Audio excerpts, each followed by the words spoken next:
మహాదేవుడు తలుచుకుంటే అది ఎంత కష్టమైనా తీరుతుంది.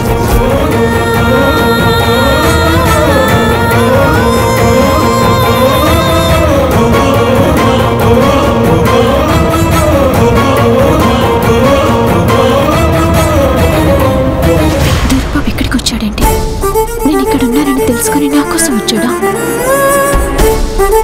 నేనే జ్యోతి నేను బయటపడితే వర్షలా నేను ఇక్కడ ఉంటున్న బాధ్యత తీరదు. ఇప్పుడు ఏం చేయాలి? ఏదేమైనా సరే నేను జ్యోతిని అని బయటపడకూడదు. వర్షలాగే ఉండాలి. జ్యోతి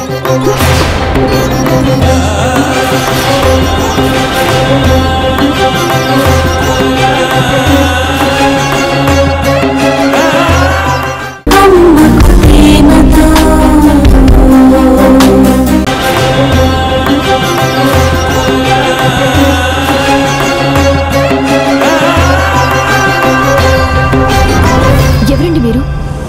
జ్యోతి ఎవరు? నా చేయొద్దులండి. చేయడానికి ట్రై చేయకు జ్యోతి. నా మీద నీకు ఇంకా కోపం పోలేదా? ఏం మాట్లాడుతున్నారండి మీరు? కోపం ఏంటి, కవర్ చేయడం ఏంటి? అసలు మీరెవరో కూడా నాకు తెలీదు.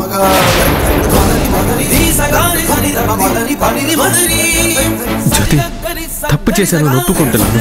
ఇప్పటికైనా నన్ను క్షమించు ప్లీజ్. ముందు చేయి వదలండి. జ్యోతి ప్లీజ్ జ్యోతి, నిన్ను విడిచిపెట్టి దూరంగా నేను ఉండలేను. నన్ను నువ్వు వదిలేసి వెళ్ళాక నేనెంత నరకం చూశానో నాకే తెలుసు. ప్లీజ్ జ్యోతి అర్థం చేసుకో ప్లీజ్. పద మన ఇంటికి వెళ్ళిపోదాం. పద ప్లీజ్ వదలండి. పద జ్యోతి ప్లీజ్. జ్యోతి ముందు చేయి వదలండి. మన ఇంటికి వెళ్దాం. పద పద ప్లీజ్ వదలండి. చేయొద్దు.